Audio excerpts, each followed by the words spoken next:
Last lecture में हमने non taxable transverse complete किया था, जिसमें हमने पहला पॉइंट पढ़ा था पार्टीशन ऑफ HUF। फिर एक डिस्कशन किया था on gift, will and irrevocable trust. फिर holding company is transferring asset to subsidiary company and subsidiary company is transferring asset to holding company. फिर उसके बाद वो कन्वर्जन वाले दो कॉन्सेप्ट्स किए थे कि आपके पास बॉन्ड्स हैं या फिर डिबेंचर्स हैं या फिर डिपॉजिट सर्टिफिकेट है which is getting converted into equity shares और डिबेंचर्स, या फिर प्रेफरेंस शेयर कन्वर्ट हो रहा है इनटू इक्विटी शेयर्स। अमालगमेशन के केस में अगर अमालगमेटिंग कंपनी अमालगमेटेड कंपनी को असेट्स ट्रांसफर करेगी तो वहां पे भी टैक्स नहीं लगेगा।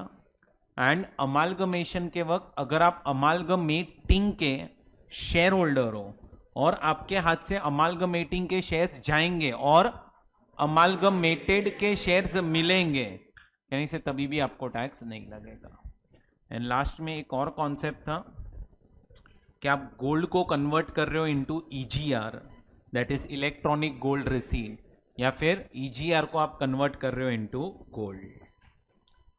अब फ्रेंड्स, लास्ट लेक्चर में हमने और एक कॉन्सेप्ट किया था, याद करो, एडवांस मनी करके। अगर एडवांस मनी फोरफिट होता है अप टू 31 मार्च 2014, क्या करोगे आप? उसको कॉस्ट में से रिड्यूस करोगे। बट ये प्रोविजन में आपको याद हो ना, तो मैंने आपको बोला था गवर्नमेंट के बहुत सारे नुकसान हैं और इसीलिए गवर्नमेंट ने ये प्रोविजन को अमेंड करके क्या कर दिया कि अब से एडवांस मनी क्या हो जाएगा? टैक्सेबल हो जाएगा। कहां पे? Under other sources. फिर हमने डेप्रीशिएबल असेट के ऊपर एक डिस्कशन किया था कि डेप्रीशिएबल असेट आप जब भी ट्रांसफर करोगे, जो भी गेन या लॉस आएगा that is always short term. और एक 50AA करके सेक्शन डिस्कस किया था जिसमें 3 असेट्स थे, specified mutual fund, market linked debentures, unlisted bonds and unlisted debenture.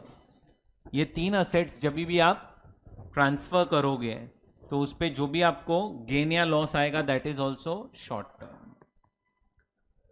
अब आज जो अपना डिस्कशन होने वाला है वो होने वाला है ऑन टैक्स रेट्स। अब आज जितने भी सेक्शंस हम पढ़ेंगे, ऐसा समझ लो कि ये सारे सेक्शंस आपको रट्टा होना चाहिए। बहुत ही इंपॉर्टेंट लेक्चर है आज का, क्योंकि काफ़ी सारी अमेंडमेंट्स आज के लेक्चर में हम डिस्कस करने वाले हैं। चलो ध्यान से समझो। अब आपने कुछ टैक्स रेट्स पढ़े हुए पहले मेरे साथ चैप्टर नंबर 1 में, जहाँ पे मैंने आपको सिखाया था basic tax, surcharge, health and education cess. अगर आप इंडिविजुअल HUF हो तो स्लैब रेट लगता है, कंपनी हो तो फ्लैट रेट लगता है, या तो 30% या तो 35%। इंडियन कंपनी के केस में तो अगर लास्ट टू लास्ट ईयर का टर्नओवर 400 करोड़ या उससे कम है तो 25% हो जाता है। ये सब मैंने आपको रेट्स पढ़ाए थे।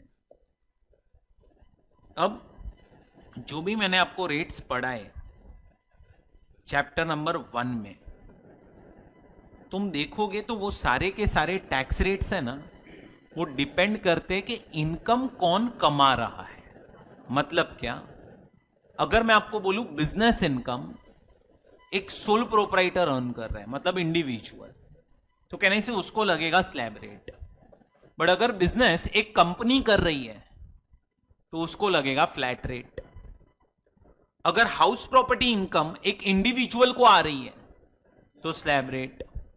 अगर हाउस प्रॉपर्टी इनकम कंपनी को आ रही है तो फ्लैट रेट। मतलब टैक्स रेट जो है, जो मैंने आपको सिखाया, वो किस पे डिपेंड करता है। मतलब आपको कोई पूछे कितना टैक्स लगेगा तो आपका क्वेश्चन क्या होगा? पर्सन बता कौन है पहले, मतलब who is earning income. Company is earning income, then tax rate is different.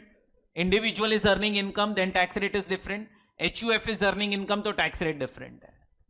सो आपको जो मैंने चैप्टर नंबर 1 में टैक्स रेट्स करवाए थे वो किस पे डिपेंड करते हैं?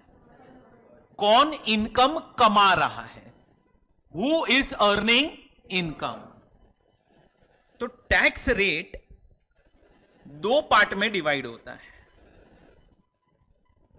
Tax rate which depends on type of person, ये हम लोग ऑलरेडी पढ़ चुके हैं। आज हमें क्या पढ़ना है, तो आज हमें पढ़ना है tax rate which depends on type of income. क्या पढ़ना है बोलो, tax rate which depends on type of, मतलब आज मैं आपको कुछ ऐसे टैक्स रेट्स करवाऊंगा जो इनकम के ऊपर डिपेंड करते हैं। मतलब एक पर्टिकुलर इनकम है, अगर वो इनकम इंडिविजुअल को आई या वो इनकम कंपनी को आई या वो इनकम एचयूएफ को आई, tax rate will remain same. बैठ रहा है दिमाग में कुछ आपके। अब जो अपन ने चैप्टर नंबर 1 में टैक्स रेट्स पढ़े थे उसको हम बोलेंगे नॉर्मल रेट ऑफ टैक्स। क्या बोलेंगे बोलो, और नॉर्मल रेट ऑफ टैक्स में क्या आएगा, स्लैब रेट और फ्लैट रेट। वो डिपेंड करता है ना कौन इनकम कमा रहा है। इसको हम अब से बोलेंगे नॉर्मल रेट। मतलब नॉर्मल रेट मतलब कौन सा चैप्टर, चैप्टर नंबर 1। तो चैप्टर नंबर 1 में जो टैक्स रेट्स मैंने आपको सिखाए हैं वो कौन से हैं, नॉर्मल रेट। आज जो अपन टैक्स रेट्स डिस्कस करेंगे आज, वो है स्पेशल रेट्स ऑफ टैक्स। बोलो क्या है, वापस से एक बार, स्पेशल रेट्स ऑफ टैक्स का मतलब क्या कि ये टैक्स रेट डिपेंड करेंगे इनकम के ऊपर। अब अगर इनकम इंडिविजुअल को आई, एचयूएफ को आई, कंपनी को आई, फर्म को आई, किसी को भी आई, tax rate will remain same. अरे समझा। अब पहले मैं आपको ये वाले टैक्स रेट्स एक्सप्लेन कर देता हूं जो इनकम पे डिपेंड करते हैं। उसके बाद अपन सम्स करेंगे जहां पे ये दोनों कॉन्सेप्ट को अपन मर्ज करके पढ़ेंगे, बराबर। अब स्पेशल रेट्स में आप लोगों को कुछ सेक्शन नंबर्स याद होने चाहिए। एक आएगा सेक्शन नंबर 111A करके। बोलो कौन सा है सेक्शन नंबर 111A। इसमें अपन पढ़ेंगे शॉर्ट टर्म कैपिटल गेन्स के ऊपर जो टैक्स रेट्स लगते हैं वो। दूसरा आएगा 112A and 112।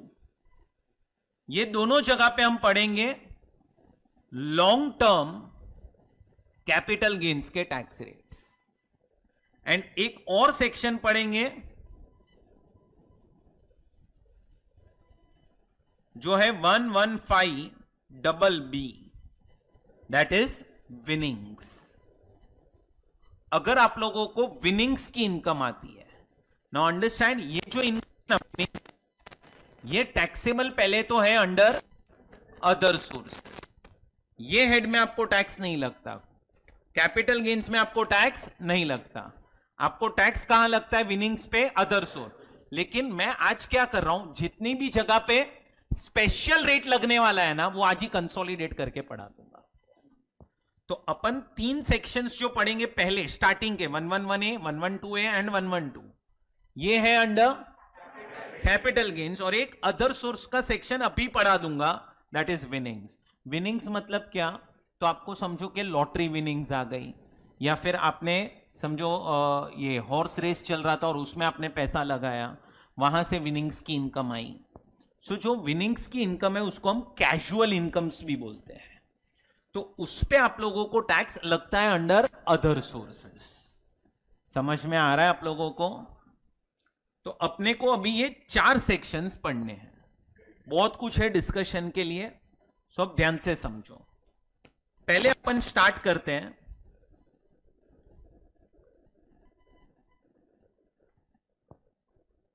Short term capital gains.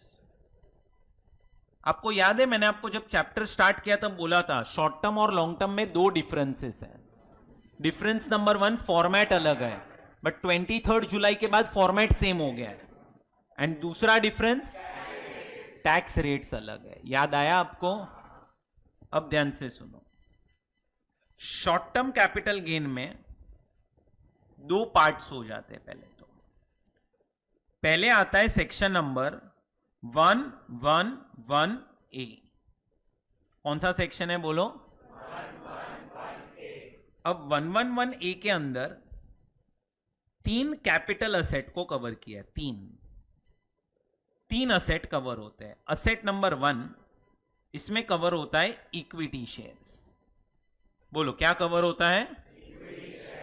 Asset number 2, इसमें कवर होता है units of equity oriented fund. बोलो क्या कवर होता है? Units of equity oriented fund. And तीसरा इसमें कवर होता है यूनिट्स ऑफ बिजनेस ट्रस्ट। बोलो क्या कवर होता है? आपको बिजनेस ट्रस्ट का अगर पॉइंट याद हो, मैंने चैप्टर स्टार्ट करते वक्त एक्सप्लेन किया था कि ये भी एक म्यूचुअल फंड ही है, बट ये रियल एस्टेट का म्यूचुअल फंड है। मतलब आप ये बिजनेस ट्रस्ट को पैसा दो, ये लोग पैसा कहां डालेंगे? रियल एस्टेट मार्केट में डालेंगे। ऐसा कुछ याद आया आपको? 111A के अंदर कितने असेट्स कवर्ड है? पहला, दूसरा एंड तीसरा। अगर ये 3 असेट्स, अगर ये आपने ट्रांसफर किए एंड ट्रांसफर के वक्त STT is paid. STT is securities. STT आपने पे किया है। अब ये लाइन डाल के तुम्हें ये समझ में आता है कि ये तीनों की तीनों चीजें लिस्टेड होनी चाहिए on a recognised stock exchange. अरे तो ही तो STT आएगा। जो भी सिक्योरिटीज क्या है बोलो? लिस्टेड। उस पे ही क्या लगेगा? STT। तो आप जब ट्रांसफर कर रहे हो ना, at that point of time STT is paid. Now try to recollect, STT आपको माइनस करने नहीं मिलेगा, सिर्फ STT पे होना चाहिए। अगर STT पे हो चुका है, माइनस नहीं करना कैलकुलेशन करते वक्त। जब आप कैपिटल गेन्स कैलकुलेट करोगे तो STT माइनस नहीं होता है, बट एक कंडीशन डाल दी है कि STT सिर्फ पे होना चाहिए। अगर ये कंडीशन सेटिस्फाई हो जाती है तो 111A में क्या लिखा है कि आप ये चेक करो कि आप ये असेट कौन से दिन पे ट्रांसफर कर रहे हो। अगर ये असेट ट्रांसफर हो रहा है अप टू 22 जुलाई 2024, अगर ये असेट ट्रांसफर हो रहा है अप टू 24 तक, तो फिर हम आप लोगों को इस पे जो टैक्स लगाएंगे ना, टैक्स वो होगा 15%। 15% is your basic tax. HEC अलग से, सरचार्ज अलग से। सरचार्ज HEC को इधर कंसिडर करना नहीं है। This is basic tax. And अगर असेट ट्रांसफर हो रहा है ऑन और विच डेट? 23 जुलाई 24, तो फिर आपका टैक्स रेट जो है वो हो जाएगा 20%। कितना हो जाएगा बोलो? 20% हो जाएगा। सो 111A के अंदर पहले तो कितने असेट्स हैं? पहला, दूसरा एंड तीसरा। अगर ये 3 असेट्स आपने क्या किए? ट्रांसफर के वक्त क्या भरा था? और अब आप देखो कि आपने ट्रांसफर कौन से? अगर ट्रांसफर हुआ है अप टू 22 जुलाई तो इस पे टैक्स कितना लगेगा? एंड अगर ट्रांसफर हुआ है ऑन और आफ्टर 23 जुलाई तो? मैं क्या बोल रहा है, अगर कंपनी ने ट्रांसफर किया तो भी 15 एंड 20, और अगर एक इंडिविजुअल ने ट्रांसफर किया तो भी 15 and 20। Now tax rate will not change because your tax rate depends on type of income and not on type of person. तो अगर एक शॉर्ट टर्म कैपिटल गेन एक इंडिविजुअल को आ रहा है तो भी 15 या 20 लगेगा, और अगर शॉर्ट टर्म कैपिटल गेन एक कंपनी को आ रहा है तो भी 15 या 20 ही लगेगा। अरे समझा? Now understand friends, section number 111A covers only 3 assets, सिर्फ 3 ही असेट्स को कवर करता है। इसके अलावा जितने भी आपके अदर असेट्स होंगे, जैसे फॉर एग्जांपल आपने गोल्ड बेचा, शॉर्ट टर्म गेन आया, बिल्डिंग बेचा, शॉर्ट टर्म गेन आया, प्रेफरेंस शेयर बेचा, शॉर्ट टर्म गेन आया, इक्विटी शेयर्स बेचे of unlisted company, short term gain आया, वो सब किधर जाएगा? Other asset. और अदर असेट पे आपको जो टैक्स लगेगा ना, that is normal rate of tax. बोलो क्या लगेगा? एंड व्हेन आई से normal rate means either slab rate और फ्लैट रेट। मतलब यहां पे टैक्स रेट किस पे डिपेंड करेगा? पर्सन के ऊपर। तो अब सुनो इधर, अगर एक बिल्डिंग है, बिल्डिंग एक इंडिविजुअल ने बिल्डिंग बेची और शॉर्ट टर्म गेन आया, कहने से उस पे लगेगा स्लैब रेट्स। अगर एक बिल्डिंग है, कंपनी ने बेची और शॉर्ट टर्म गेन आया, फ्लैट रेट। फिर ये 111 एप्लीकेबल नहीं है। सो आप समझो शॉर्ट टर्म के अंदर सिर्फ 3 ही असेट्स है जिसपे स्पेशल रेट लगता है। शॉर्ट टर्म के अंदर सिर्फ 3 ही असेट्स है जिसपे स्पेशल रेट लगता है बेवड़े, बाकी सब पे नॉर्मल रेट। कितने असेट्स है? सिर्फ 3। सिर्फ 3 ही असेट्स पे स्पेशल रेट लगता है, बाकी सब पे normal rate of tax applicable है।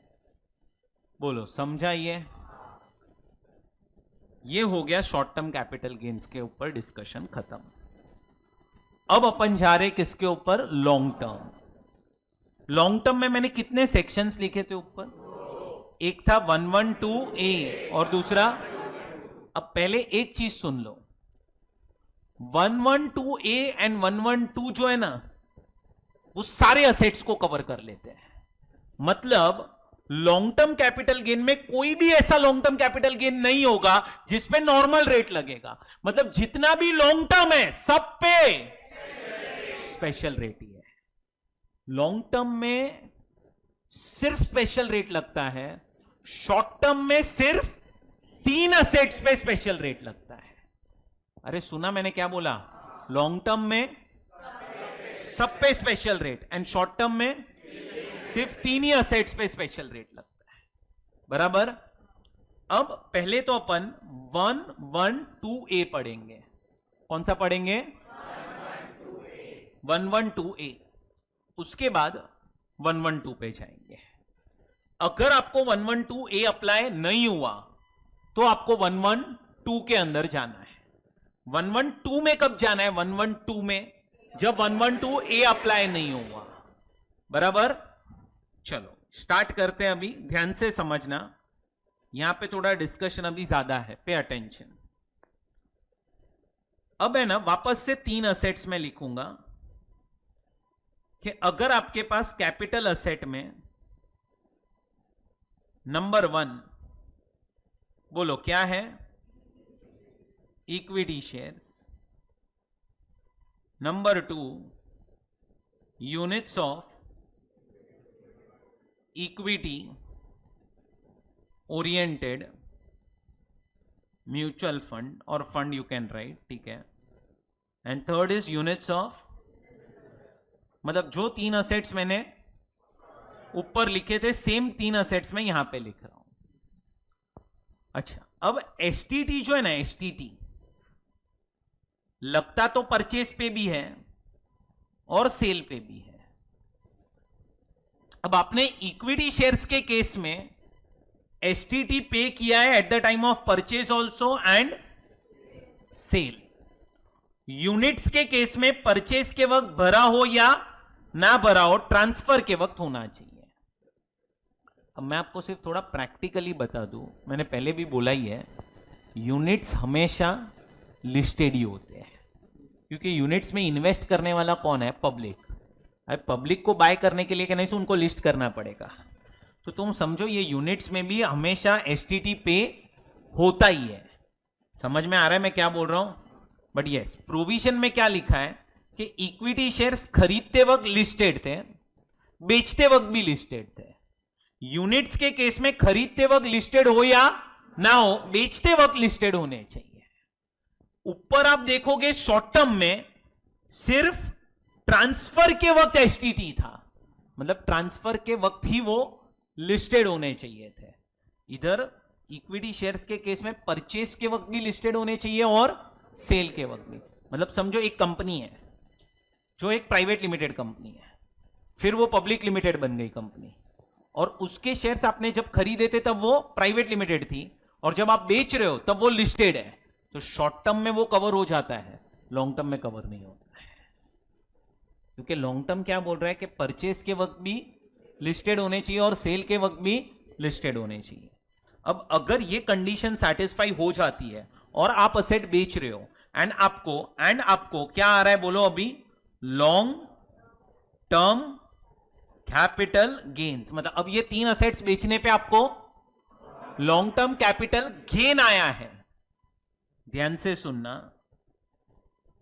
अप टू 31 मार्च 2018, क्या डेट लिखा मैंने,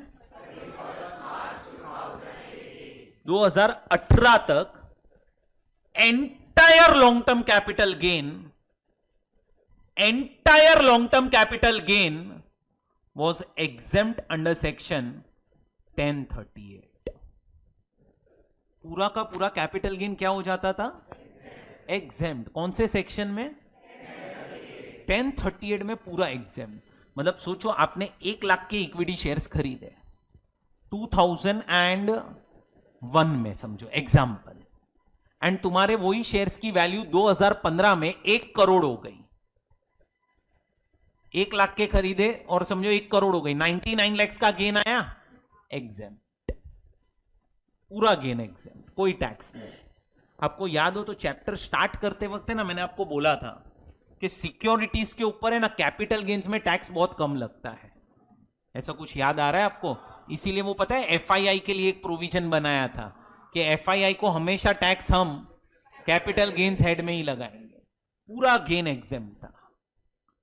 गवर्नमेंट को चाहिए था कि लोग पैसा इन्वेस्ट करें इनटू स्टॉक मार्केट, इसीलिए ऐसे सब बेनिफिट्स बनाए जाते हैं। बट फिर धीरे धीरे करके ये बेनिफिट्स हटाए भी जाते हैं।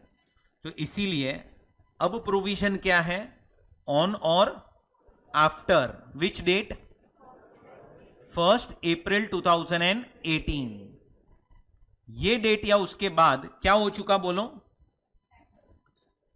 गेन टैक्सेबल हो जाएगा। तो इन्होंने इंट्रोड्यूस किया सेक्शन नंबर 112A, और 112A में क्या लिखा है अभी कि जो भी आपको लॉन्ग टर्म कैपिटल गेन आएगा एक्सीडिंग 1,25,000, कितना, 1,25,000, इसके ऊपर जो भी गेन होगा ना, इसके ऊपर उस पे ही टैक्स लगेगा। और वो भी टैक्स कितना, तो अब वो डिपेंड करेगा कि आपने ये असेट कब ट्रांसफर किया है। अगर आपने ट्रांसफर किया है अप टू 22 जुलाई 2000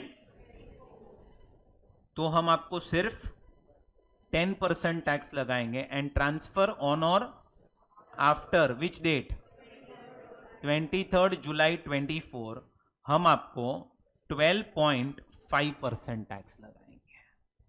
कितना लगाएंगे, 12.5। बट वो भी कब, when gain is more than 1,25,000। अरे समझा? अब सुनो, एक है ना, इधर मैं आपको बताता हूं लोग कैसे थोड़ा सा प्लानिंग करते हैं। समझो आपने 10 लाख में कुछ शेयर्स खरीदे, ये शेयर्स तुमने, एक एग्जांपल ले रहा हूं सिर्फ समझाने के लिए, ईयर नंबर 1 में खरीदे और ईयर नंबर 10 में समझो बेच रहे हो 25 लाख में। कितने का गेन हुआ है तुम्हें, 15 लाख का गेन हुआ। अब इसमें से कितने पे टैक्स नहीं लगेगा, 1 पॉइंट, मतलब कितने पे लग जाएगा, 13.75 पे लग जाएगा, बराबर, या तो 10% या फिर 12.5%। वो देखना पड़ेगा कब बेचा है, वो सब छोड़ दो। कब खरीदे थे तुमने? हाँ, अब है ना, लोग कैसे थोड़ा सा प्लानिंग करते वो बताता हूं। समझो ईयर 1 में खरीदा आपने, कितने का? 10 लाख का खरीदा। समझो ईयर 2 में इसकी वैल्यू 11 लाख हो गई। कितनी हो गई? लोग क्या करते पता है, 11 लाख में बेच देते हैं, और तभी का तभी जैसे बेचा ना वैसे ही 11 लाख में खरीद भी लेते हैं। 11 लाख में बेचा और 11 लाख में खरीदा। एक मिनट, पहले बेचने वाले की बात करते हैं। तो कहने से बेचा मतलब 10 का 11 में बेचा, कितना गेन आया?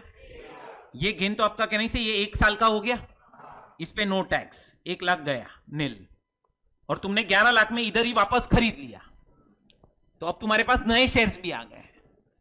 एक और साल खत्म हुआ, समझो ये 11 का हो गया 12 लाख, 12 लाख में वापस बेच दिया सेकेंड ईयर में, वापस 1 लाख का गेन, 1 लाख एग्जेम, कोई टैक्स नहीं, और इधर 12 लाख में जैसे ही बेचा वैसे ही 12 लाख में खरीद लिया। फिर नेक्स्ट ईयर समझो यही हो गया था 13 लाख, वापस से बेच दिया, 1 लाख का गेन आया, 1 लाख एग्जाम कर देंगे, 1,25,000 कर सकते हैं एग्जाम, वापस से इस पे टैक्स 0, 13 में खरीद के 13 में बेच के 13 में खरीद लो। 10 साल करो, ऐसे करके तो 10 लाख तो ऐसे ही एग्जाम हो गया।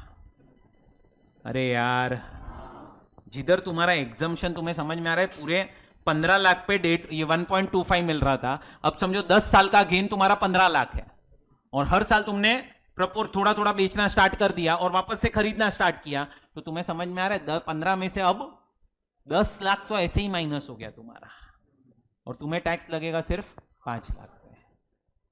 नहीं समझा क्या? तो लोग इस तरह से करते कि हर साल उतने शेयर्स बेच देते जितना पता है कि गेन 1,25,000 होने वाला है, और फिर तो वही टाइम पे बेच के तुरंत ही खरीद भी लेंगे, ताकि शेयर्स तो आ ही गए वापस से, और जो गेन आया वो एग्जम्प्ट हो गया। अरे यार, ज्यादा बेनिफिट नहीं है, बट 1,25,000 तक आप कर सकते हो हर साल। 1,25,000 से ऊपर गया तो टैक्स देना पड़ेगा। मैंने जो सिखाया वो समझा तुम्हें कि नहीं समझा? ये जो लॉन्ग टर्म कैपिटल गेन था, पहले क्या कर देते थे? एग्जाम, पूरा एग्जाम था। अब नया प्रोविजन आ गया 112A, इसमें क्या बोल दिया? जो भी लॉन्ग टर्म कैपिटल गेन होगा मोर देन, ये जो लिमिट है ना, ये 1,25,000 की, ये लास्ट ईयर तक 1 लाख थी लिमिट। इसको अभी इस साल पूरे साल में जो भी शेयर्स बेचोगे 1,25,000 के ऊपर उस पर टैक्स लगेगा। लास्ट ईयर तक क्या था? 1 लाख था, और अब टैक्स रेट कितना है? या तो 10% या तो 12.5%। अभी भी तुम देखोगे तो कुछ ज्यादा टैक्स नहीं लगाया है, 10% ही टैक्स है, एंड 12.5 है। अब ध्यान से सुनो, अगर तुम 112A में कवर हो जाते हो तो पहला ही पॉइंट क्या याद रखना है? No indexation benefit. क्या नहीं मिलेगा तुम्हें? अच्छा, 23 जुलाई के बाद तो वैसे भी नहीं मिलने वाला है। जब भी मैं यहां पे लिखूं ना नो इंडेक्सेशन बेनिफिट, इसका मतलब याद रखना क्या? अप टू 22 जुलाई भी नहीं मिलेगा। आपको याद हो तो जब अपना चैप्टर स्टार्ट हुआ था, पता है मैंने आपको एक नोट लिखाया था कि इंडेक्सेशन बेनिफिट कहां कहां पे नहीं मिलेगा। ये याद है? ये वाला नोट तुमने अपने बुक में लिखा होगा। अपन ने फर्स्ट पॉइंट पढ़ा था, सेकंड पॉइंट पढ़ा था, थर्ड पॉइंट लास्ट लेक्चर में करवाया, डेप्रीशिएबल असेट। ये देखो, असेट कवर्ड अंडर 112 है, इस पे भी इंडेक्सेशन नहीं मिलता, सो नो इंडेक्सेशन बेनिफिट। जब मैं लिख रहा हूं नो इंडेक्सेशन, तुम्हें समझा ना? अप टू 22 जुलाई, 23 जुलाई या उसके बाद तो वैसे भी इंडेक्सेशन नहीं है। अपन बात करेंगे जब भी इंडेक्सेशन बेनिफिट नहीं मिलेगा, 22 जुलाई तक बात करेंगे। क्लियर हुआ? और एक पॉइंट लिख रहा हूं, इस पे भी डिस्कशन करेंगे थोड़े टाइम में। अपन ने एक प्रोविजन पढ़ा था, rebate under section 87A is not allowed against tax payable under section 112A. मतलब क्या, जो भी तुम्हारा ये सेक्शन के अंदर टैक्स आएगा 112A के अंदर, उसके सामने हम आपको रिबेट माइनस करने नहीं देंगे, करवाऊंगा इस पे सम्स करवाऊंगा। तो जो रिबेट है वो माइनस करने नहीं मिलेगा 112A के टैक्स के सामने, बराबर है। अब सुनो, अब मैंने आप लोगों को अभी 111A करवाया और अभी यहां पे 112A करवाया, दोनों मिला के एक एग्जाम्पल ले रहा हूं मैं एग्जाम्पल ले रहा हूं किसका, इक्विटी शेयर्स का। समझो अभी सब लोग, मैं इक्विटी शेयर्स का एग्जाम्पल ले रहा हूं। समझो आपने इक्विटी शेयर क्या किए थे पहले, परचेज। तो परचेज के वक्त आपने क्या पे किया था, परचेज कॉस्ट, समझो वो था 5 लाख। आपने कुछ शेयर्स खरीदे थे 5 लाख के। ये टाइम पे आपने ब्रोकरेज भरा था, ब्रोकरेज समझो 5,000 रुपया, एंड ये टाइम पे आपने एसटीटी भरा था समझो 400 रुपया। मतलब आपने परचेज कहां से किए हैं, स्टॉक एक्सचेंज से किए हुए, लिस्टेड है, मतलब डीमैट अकाउंट में खरीदे और रिकॉग्नाइज स्टॉक एक्सचेंज पे लिस्टेड है। अब आपने यही इक्विटी शेयर्स को क्या कर दिया, सेल। तो आपका जो सेलिंग प्राइस आया वो कितना आया, 15 लाख। आपने ब्रोकरेज कितना भरा, समझो 10,000, एंड आपने एसटीटी कितना भरा, समझो 2,000 रुपया। एग्जाम्पल है सर। अब मैं क्या बोल रहा हूं, परचेज के वक्त एसटीटी है, सेल के वक्त एसटीटी है। अब इसका मतलब परचेज के वक्त भी लिस्टेड थे और सेल के वक्त भी। अब मुझे नहीं पता ये इक्विटी शेयर्स शॉर्ट टर्म है कि लॉन्ग टर्म, उसके लिए क्या चाहिए, होल्डिंग पीरियड चाहिए। अभी अपन समझते हैं कि पहले ये असेट शॉर्ट टर्म है, शॉर्ट टर्म समझना, अपन दोनों सॉल्व करेंगे short term and long term. तो आपका FVOC कितना हो जाएगा, 15 लाख होगा FVOC, लेस क्या करोगे, ट्रांसफर एक्सपेंस कितना माइनस करोगे, 10,000, 14,90,000 बच गया। इसको अपन लिखना हो तो लिख सकते हैं नेट कंसिडरेशन, एंड माइनस करोगे कॉस्ट ऑफ एक्विजिशन। कितना है कॉस्ट ऑफ एक्विजिशन, तो आपका खरीदते वक्त 5,05,000 का खर्चा हुआ था, तो 5,05,000 इसमें से माइनस करो, जो भी आंसर आया वो आपका बन जाएगा शॉर्ट टर्म कैपिटल गेन। और इस पे अगर आप बोलोगे तो टैक्स लगेगा एट द रेट ऑफ या तो 15% या तो 20%। पहले तुम्हारे भेजे में ये गया 15 और 20 क्यों लिखा है मैंने, वो डेट देखना पड़ेगा, 22 तक 15 और 23 से 20। सब लोग को समझ में आया। अगर ये शेयर्स क्या होंगे बोलो, अगर ये शेयर्स क्या होंगे बोलो, तो FVOC वापस से मैं लिखूं 15 लाख, माइनस क्या करूंगा, कितने, 10,000, 1490 मिलेगा, नेट कंसिडरेशन हो गया, माइनस क्या करूंगा, 5,05,000 करूंगा, कैपिटल गेन मिल जाएगा लॉन्ग टर्म, और इसमें से मैं माइनस करूंगा एग्जम्पशन कितना, 1,25,000। जो भी बचेगा ना उस पे टैक्स लगेगा एट द रेट ऑफ 10% या फिर 12.5%।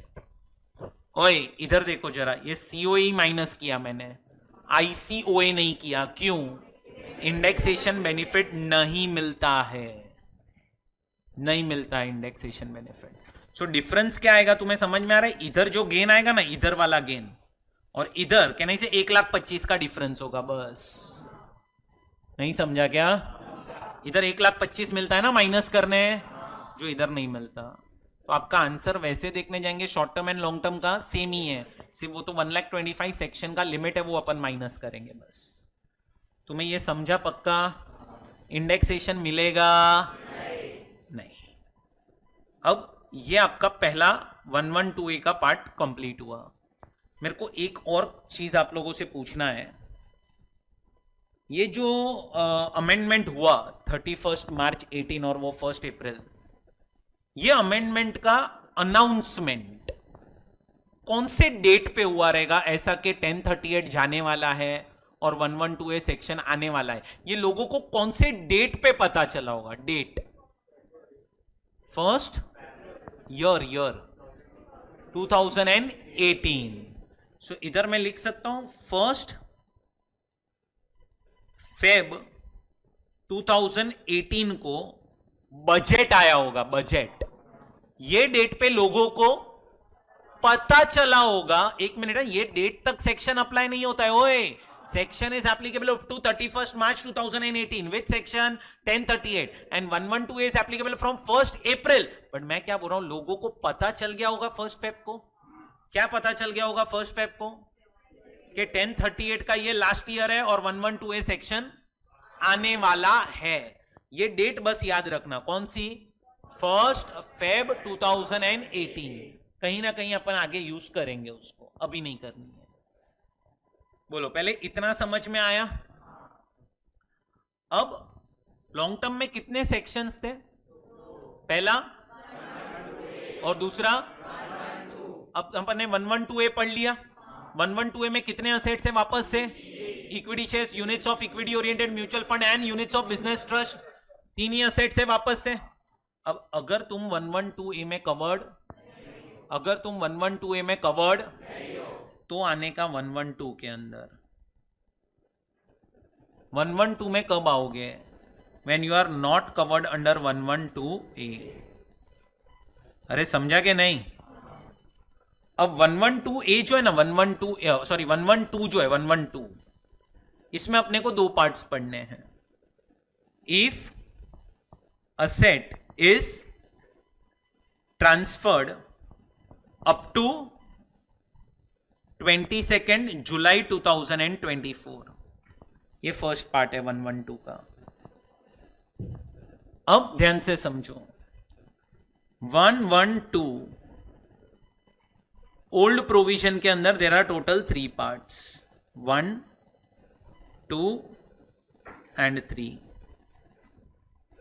फर्स्ट पार्ट में क्या दिया है कि अगर आपके पास लिस्टेड सिक्योरिटीज है, बोलो क्या है दोस्तों? Other than unit, other than units. अगर आपके पास लिस्टेड सिक्योरिटीज है, कोई भी listed securities other then unit, but याद रखना तुम लोग 112A में कवर्ड नहीं हो। 112A में कवर हो गए तो इधर नहीं आना है। तो अगर आपके पास समझो इक्विटी शेयर है जो लिस्टेड है तो 112A में जाओ, तो इधर मत आओ। पर समझो लिस्टेड प्रेफरेंस शेयर है आपके पास, लिस्टेड डिबेंचर है आपके पास, तो इधर आना है। तो लिस्टेड सिक्योरिटीज है अदर देन, लिस्टेड सिक्योरिटीज है other than, and next asset is 0 coupon bonds. अगर आपके पास ये 2 असेट्स हैं, अगर आपके पास ये, बोलो कौन सा पहला? अदर देन एंड, इधर है ना, इधर गवर्नमेंट आपको 2 ऑप्शन देता है, option number 1 and option number 2। Option number 1 आप टैक्स भरो 20% एंड ऑप्शन नंबर 1 में टैक्स 20 और ऑप्शन नंबर 2 में 10%। अगर आप 20% टैक्स भरना चाहते हो तो हम आपको इंडेक्सेशन बेनिफिट देंगे, बट अगर आप 10% भरना चाहते हो तो हम आपको इंडेक्सेशन बेनिफिट नहीं देंगे। मतलब ये लोग क्या बोल रहे हैं समझो, कि आप FVOC ले लो और उसमें से माइनस करो ICOA। अगर तुम ICOA माइनस करोगे तो जो भी लॉन्ग टर्म कैपिटल गेन आया उस पे 20% लगेगा। दूसरा ऑप्शन है आपके पास कि FVOC में से तो भी लॉन्ग टर्म कैपिटल गेन आएगा और इस पे हम 10% लगाएंगे। अरे सुन रहे तुम लोग? तुम्हें समझ में आ रहा हो? तो इंडेक्सेशन देना is a benefit for you, लेकिन टैक्स रेट ज्यादा रख दिया है, that is a disadvantage for you. इधर कॉस्ट ऑफ एक्विजिशन सिर्फ माइनस करने दिया, that is disadvantage for you, but इधर टैक्स रेट कम रखा है, that is benefit for you. तो हम क्या करते हैं प्रैक्टिकली, दोनों वे से कैलकुलेट करके जो कम आया वो भरने का, बराबर। उसके बाद सेकेंड असेट है अनलिस्टेड सिक्योरिटीज। बोलो क्या है? अब अनलिस्टेड सिक्योरिटीज में वापस से देयर आर टू पार्ट्स। आपको यह देखना है कि अनलिस्टेड सिक्योरिटीज कौन ट्रांसफर कर रहा है। अगर ट्रांसफरर इज नॉन रेसिडेंट और अ फॉरेन कंपनी, क्या तो प्रोविजन अलग है, और ट्रांसफरर कोई अदर पर्सन होगा तो प्रोविजन अलग है। अगर एनआर या फॉरेन कंपनी अनलिस्टेड सिक्योरिटी से ट्रांसफर कर रहे हैं तो इधर flat 10%, no indexation benefit, compulsory है, इधर कोई ऑप्शन नहीं है। सुन रहे तुम लोग? कोई ऑप्शन नहीं है, it is compulsory 10%, and other person है तो 20% विथ इंडेक्सेशन, विथ इंडेक्सेशन। अभी तक तुम देखोगे तो हमने 112A में पढ़ा कुछ असेट्स और इधर असेट्स पढ़ा, सब जगह पे यू देखो focus is on securities only. समझ में आ रहा है? 112A में इक्विटी था, यूनिट्स था और यूनिट्स था, इधर लिस्टेड जीरो कूपन बॉन्ड्स और अनलिस्टेड सिक्योरिटीज आ गया।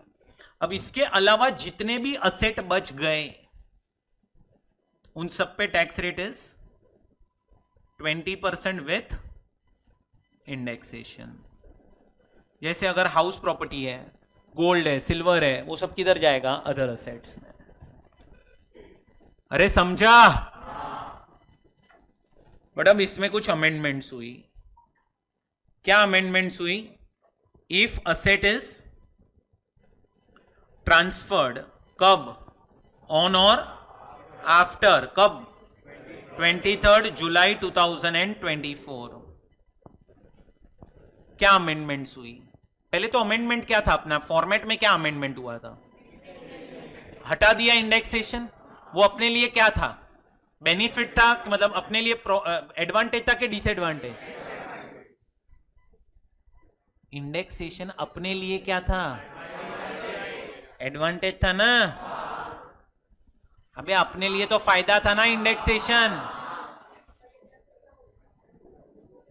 सुनो, इंडेक्सेशन हटा दिया, हटाना is a disadvantage for us. अच्छा तुम वो बोल रहे थे, ओके। सो इंडेक्सेशन हटा दिया, वो अपने लिए डिसएडवांटेज है। तो अब इन्होंने बोल दिया कोई भी असेट 23 जुलाई के बाद बेचो, टैक्स रेट इज 12.5%। खत्म, कोई तीन पार्ट्स नहीं है जैसे ऊपर था। प्रे करो बस तुम्हें 23 जुलाई के बाद के क्वेश्चंस आए, नहीं तो भी आंसर नहीं आएगा। सो 12.5% फ्लैट रेट है अभी, क्योंकि उन्होंने इंडेक्सेशन का जो बेनिफिट है वो हटा दिया। अरे समझा कि नहीं समझा? अब है ना, यहां पे ही बहुत एक केस ऐसा हुआ कि 23 जुलाई को जब अपने फाइनेंस मिनिस्टर ने ये अनाउंस किया सब कुछ कि हम अब से इंडेक्सेशन का जो बेनिफिट है वो हटा रहे हैं एंड टैक्स रेट्स हम थोड़े से कम कर रहे हैं। अब ये चीज को लेके ना बहुत ज्यादा कंट्रोवर्सी हुआ था। बोला था कि आप इंडेक्सेशन का जो बेनिफिट है वो हटाओ मत, जो चल रहा है वो चलने दो। सो अब ये चीज जब 23 जुलाई को ये बजट अनाउंस हुआ, बजट था अभी तक, फिर कहने से ये लोकसभा एंड राज्यसभा से पास होता है और फिर जब प्रेसिडेंट साइन करता है तब ये बनता है फाइनेंस एक्ट। एक्ट बनने से पहले और बजट पास होने के बाद ये 112 के अंदर और एक छोटा सा अमेंडमेंट हुआ। पहले तो प्रोविजन इतना ही था, बट फिर बजट जैसे ही आया, एक आपने नाम सुना होगा, राघव चड्ढा करके है, उसका एक वीडियो देखना बहुत वायरल हुआ है। इंडेक्सेशन का कॉन्सेप्ट वो एक्सप्लेन कर रहा है वीडियो में।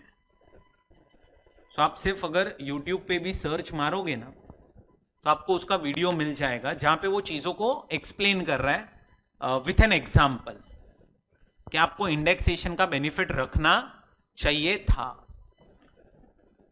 तो वो सब होने के बाद ये लोग ने एक्ट बनने से पहले, फाइनेंस एक्ट बनने से पहले वापस एक छोटा सा अमेंडमेंट किया। यहां पे क्या अमेंडमेंट हुआ? अब ये नोट के अंदर 4 कंडीशंस है। 4 कितनी कंडीशंस है? पहला कंडीशन, असेट जो है ना, असेट अगर इमूवेबल प्रॉपर्टी है, बोलो क्या है? असेट कौन सा है? बोलो वापस से। इमूवेबल प्रॉपर्टी है असेट। असेसी रेसिडेंट इंडिविजुअल है या फिर रेसिडेंट एचयूएफ है? कौन है असेसी? असेट कौन सा है? असेसी कौन है? Now this asset is acquired before 23rd जुलाई 2024। सो समझो आपके पास एक घर है अभी, जैसे अभी आपके पेरेंट्स ने एक घर खरीद लिया है, तो ये समझो वो घर, एग्जांपल ले रहे हैं अपन के 2020 में खरीदा, एग्जांपल। कहने से वो घर आपका पहले से ही खरीदा हुआ ये डेट के, मतलब आपने जब घर खरीदा 2020 में तब तो इंडेक्सेशन के बेनिफिट्स थे, एंड अब आप ट्रांसफर कर रहे हो, ट्रांसफर ऑन और आफ्टर 23rd जुलाई 2024। मतलब आप जब खरीद चुके थे घर, घर आपने खरीदा था, आपके पेरेंट्स ने जब घर खरीदा तब इंडेक्सेशन बेनिफिट था, आपको पता भी नहीं था कि ये बेनिफिट निकलने वाला है, और अब आप जब बेच रहे हो तब इंडेक्सेशन बेनिफिट नहीं है, बराबर। अगर ये 4 कंडीशन सैटिस्फाई हुई, 4, असेसी हम तुझे ऑप्शन दे रहे हैं। क्या ऑप्शन? आइदर यू पे tax at the rate of and you claim benefit of indexation. Old provision ये 112, ओल्ड 112 अदर असेट में चला जाएगा, इमूवेबल कितना था? 20% विथ इंडेक्सेशन। एंड या फिर और सेकेंड ऑप्शन 12.5% भर विदाउट इंडेक्सेशन, मतलब न्यू प्रोविजन 12.5%। इंडेक्सेशन तो पहले से ही मैंने आपको बता दिया निकल गया है। सो आपके पास अब ऑप्शन है, बट ये ऑप्शन आपके पास आएगा अगर 4 कंडीशन सैटिस्फाई होगी तो ही। दोनों में से क्या सिलेक्ट करोगे? Whichever is lower। अरे बोलो, समझा? पक्का क्लियर हुआ कि नहीं समझा अभी भी? ये ऑप्शन सिर्फ 4 कंडीशन सैटिस्फाई होगी तो ही है, नहीं तो क्या हो जाएगा? अगर ये 4 कंडीशन सैटिस्फाई नहीं हो रही है and you are transferring asset 23rd July या उसके बाद, तो एक ही रेट है 12.5, खत्म, फिर कोई और रेट है ही नहीं। गया भेजे में। चलो, हमने स्टार्ट किया था with 111A short term, 3 assets थे, equity shares, units of equity oriented mutual fund and business trust. 3 assets बेचे अप टू 23rd जुलाई, अप टू 22nd जुलाई, और 23rd जुलाई ऑनवर्ड्स 20%। फिर उसके बाद अदर असेट्स जो भी होंगे शॉर्ट टर्म में, नॉर्मल रेट, या तो स्लैब रेट या तो फ्लैट रेट। फिर आए 112 के ऊपर, अब 112A में, उसमें भी 3 असेट सेम। इक्विटी शेयर्स के केस में STT is paid at the time of acquisition as well as at the time of transfer, and units के वक्त, ट्रांसफर के वक्त कंपलसरी है। अच्छा, ये 3 असेट्स बेचे, 31 मार्च 18 तक बेच दिए होंगे, 31 मार्च 18 तक पूरा एग्जाम, एंड अगर बाद में बेचे होंगे तो 1,25,000 के ऊपर 10% या फिर 12.5, दो नोट्स लिखाई थी उसके नीचे, no indexation and no rebate. अब आए 112 के ऊपर। 112 में, ओल्ड 112 में देयर आर 3 पार्ट्स। पहला, listed securities other than and दो options 20 and 10। Unlisted securities, check करो कौन बेच रहा है, एनआर या foreign company 10%, no indexation, other 20% with indexation, and other asset हुआ 20%। 23 जुलाई के बाद तो अब अगर 4 कंडीशन सेटिस्फाई हुई, कंडीशन नंबर 1, असेसी कौन होना चाहिए, resident, individual and resident HUF. Asset कौन सा होना चाहिए, अक्वायर हुआ है बिफोर एंड ट्रांसफर हो रहा है ऑन और आफ्टर 23 जुलाई। 4 कंडीशन सेटिस्फाई हुई तो 20% विथ इंडेक्सेशन और 12.5% विदाउट इंडेक्सेशन। बराबर। अब ये 3 सेक्शंस अपने हो गए, 112A, 112 and 111A। Long term में, ओए लॉन्ग टर्म में सारे लॉन्ग टर्म पे नहीं से स्पेशल रेट ही है, शॉर्ट टर्म में सिर्फ 3 असेट्स पे स्पेशल रेट है। अब आ रहा है आपका next income, section number 115BB। क्या दिया है इसमें, विनिंग्स। अब विनिंग्स की जो इनकम है, विनिंग्स की इनकम, पहले तो ये इनकम टैक्सेबल है अंडर अदर सोर्सेस। कहां टैक्सेबल है बोलो जरा, अदर सोर्सेस में टैक्सेबल है ये पहले तो। बस ये गड़बड़ मत करना, ये कैपिटल गेन्स की इनकम नहीं है। अब विनिंग्स के केस में आपको जो बेसिक टैक्स लगता है ना, बेसिक टैक्स स्पेशल रेट है कितना, 30%। कितना है, 30% बेसिक टैक्स है। अच्छा, अब उसके बाद नेक्स्ट पॉइंट ध्यान से सुनना। अब विनिंग्स के केस में थोड़े से डिसएडवांटेजेस ज्यादा है। पहला डिसएडवांटेज विनिंग्स के केस में, पहला, समझो आप लोग रोज एक लॉटरी टिकट खरीदते हो, तो लॉटरी टिकट खरीदने के पीछे आपका खर्चा होता है। लास्ट 10 साल से आप लॉटरी टिकट खरीद रहे हो, आज तक तुम्हारा खर्चा समझो 5 लाख हो गया है, और तुम्हें इस साल लॉटरी लगी 4 लाख की। तो अब 4 लाख में से तुम 4 लाख इनकम है, वो इनकम कमाने के लिए खर्चा भी हुआ था कितना, ये खर्चा माइनस नहीं कर सकते। खर्चा आप माइनस, मतलब आपको टैक्स कितने पे लगेगा, 4 के 4 लाख पे। सो एक्सपेंसेस जो भी होंगे वो अलाउड, नॉट अलाउड। बोलो ये समझा पॉइंट। समझो आपको इस साल 10 लाख की लॉटरी लग गई और आप लोगों को हाउस प्रॉपर्टी के अंदर लॉस था, लॉस एसओपी था आपके पास, और एक लॉस आ रहा था एसओपी से। अब आपको लॉस आया एसओपी से, अब ये जो लॉस है ये आप विनिंग्स की इनकम के सामने सेट ऑफ नहीं कर सकते। मतलब आपके जितने भी लॉसेस होंगे, losses are not allowed to be set off against income from winnings. बैठ रहा है दिमाग में। मतलब आपकी 10 लाख की विनिंग्स है और समझो एसओपी में 2 लाख का लॉस है और कोई भी इनकम नहीं है आपके बुक्स में, तो आपको टैक्स कितने पे लगेगा, 10 लाख पे। अरे समझा।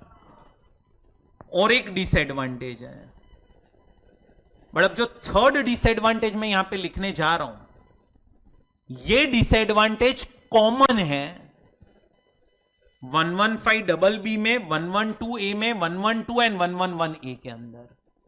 मतलब जहां पे भी स्पेशल रेट्स लग रहे हैं वहां पे ये डिसएडवांटेज कॉमन है। सो ये जो पॉइंट अभी मैं लिखने जा रहा हूं वो कॉमन है, मतलब ये डिसएडवांटेज सब जगह पे है। अरे सुन रहे तुम लोग? पहले मैं आपको थोड़ा सा एक्सप्लेन करता हूं, यहां पे ध्यान देना। How many heads of income are there? First head,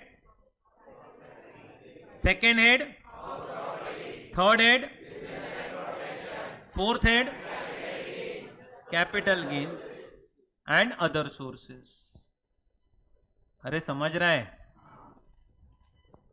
अब पांचों हेड को जब हम ऐड करते हैं तो अपने को मिलता है ग्रॉस टोटल इनकम, और इसमें से आप माइनस करते हो क्या? Deductions under section 80C to 80U, तो अपने को मिलता है नेट टोटल इनकम। बराबर? अब मुझे सिर्फ ये बताओ, मैंने आपको आज ही स्पेशल रेट्स पढ़ाना स्टार्ट किया, तो अगर आपको सैलरी इनकम आती है, सैलरी, इस पे कौन सा रेट लगता है, स्पेशल के नॉर्मल? नॉर्मल रेट लगता है। हाउस प्रॉपर्टी में और बिजनेस में नॉर्मल रेट। अब अपन आते हैं कैपिटल गेन्स में। तो कैपिटल गेन्स में पहले तो दो पार्ट्स, या तो शॉर्ट टर्म होगा या तो लॉन्ग टर्म। लॉन्ग टर्म में तो 112A है और 112 है। शॉर्ट टर्म में वापस से there are two parts, 111A and others. Yes और नो? एंड अदर सोर्स में मैं दो पार्ट्स कर रहा हूं, एक 115BB, क्या है इसमें? विनिंग्स, और एक अदर इनकम। ये बराबर ना? अब मुझे बताओ ये अदर्स वाले शॉर्ट टर्म पे क्या लगेगा? अदर्स वाले, हाँ? और ये अदर इनकम्स पे क्या लगेगा? नॉर्मल। अब इस पे क्या लगेगा? 111A पे स्पेशल। इस पे क्या लगेगा? Special rate of tax. और इस पे भी क्या लगेगा? अरे सुन रहे तुम लोग? अब मैं क्या बोल रहा हूं, ये सबको जब अपन ऐड करेंगे, नॉर्मल स्पेशल नॉर्मल स्पेशल, कहने से अपना बनेगा ग्रॉस टोटल इनकम। अब समझो कि तुम्हारा ग्रॉस टोटल इनकम आया 25 लाख, जिसमें से 18 लाख पे तुम्हें स्पेशल रेट लग रहा है। मतलब 18 लाख वाला इनकम या तो 111A वाला है, या तो 112A, 115BB है, इनमें से कुछ तो है। और बाकी की 7 लाख की इनकम पे क्या लग रहा है? Normal rate. टोटल इनकम कितनी है तुम्हारी? स्पेशल रेट वाली कितनी? एंड 7 लाख कौन सी है? अब सुनो, तुम्हारे डिडक्शन समझो 10 लाख के हैं। अब तुम 10 लाख 25 में से जब माइनस करोगे तो कहने से इधर 15 बच गया। प्रॉब्लम क्या आएगी? इस पे कौन सा टैक्स लगाया हम? क्योंकि ये 10 लाख माइनस किया तो किसके सामने किया? 18 के सामने किया, 7 के सामने किया, प्रपोर्शनेट किया, ये रेशियो में किया, क्या किया अपन ने? समझा प्रॉब्लम कि नहीं समझा? पक्का समझा? इसीलिए गवर्नमेंट ने एक प्रोविजन ही बना दिया, क्या? कि ये जो डिडक्शंस हैं, क्या डिडक्शंस, कौन से सेक्शन में? वो हम आपको माइनस करने नहीं देंगे against your special rate of income. मतलब आपको डिडक्शन माइनस करने कहां मिलेगा? सिर्फ नॉर्मल रेट के ही सामने। कितने हैं आपके deductions? Louder. Normal rate income कितनी? तुम्हारे डिडक्शन कम होके 7 हो जाएंगे और तुम्हारी इनकम हो जाएगी 18। ओए समझा? तुम्हारे एक्चुअल डिडक्शंस कितने थे? माइनस करने कितना मिला? कितना नहीं मिला? वो कैरी फॉरवर्ड नहीं होता है। डिडक्शन में कोई कैरी फॉरवर्ड का कॉन्सेप्ट। सो एक चीज क्या समझनी है, अपने को डिडक्शन माइनस करने नहीं मिलेगा। कहाँ नहीं मिलेगा माइनस करने? ऐसी इनकम के सामने जिस पे स्पेशल रेट लग रहा है। मतलब अगर मैं तुम्हें पूछूं क्या ये मुझे डिडक्शन सैलरी के सामने मिलेगा माइनस करने? इधर मिलेगा बिजनेस के सामने, शॉर्ट टर्म में इधर अदर्स के सामने और इसके सामने, ये सब जगह मिलेगा। लेकिन डिडक्शन मुझे कहाँ नहीं मिलेगा? 111 ए के सामने नहीं मिलेगा, 112 ए एंड 112 के सामने नहीं मिलेगा, एंड 15 बी के सामने नहीं मिलेगा। तो मैंने आपको क्या बोला, ये वाला डिसएडवांटेज एक कॉमन डिसएडवांटेज है क्या, कि deduction under section 80C to 80U is not allowed. अब ये डिडक्शन मैं 112 में भी लिख रहा हूं कि deduction under section 80C to 80U is not allowed. ये डिसएडवांटेज मैं इधर भी लिखूंगा, deduction under section 80C to 80U is not allowed. अरे सुन रहे तुम लोग? और ये चीज मैं 111A के इधर भी लिखूंगा, deduction under section 80C to 80U is not allowed. अरे समझा क्या कि नहीं समझा? अच्छा, इधर मिलेगा क्या अदर असेट्स के सामने 80C 80? उधर मिलेगा। क्यों? उधर नॉर्मल रेट लगता है इसीलिए। पहले तुम्हारे भेजे में इतना गया, तो विनिंग्स में देखोगे तो पहले तो बेसिक टैक्स 30%। तुम्हें ये 3 पॉइंट्स जो नेक्स्ट है ना, जो एक्सपेंस, लॉस एंड डिडक्शन, ये तीनों पॉइंट पढ़ के तुम्हें इतना समझ में आना चाहिए कि तुम्हारी विनिंग्स की इनकम कहीं से भी लेस नहीं हो सकती।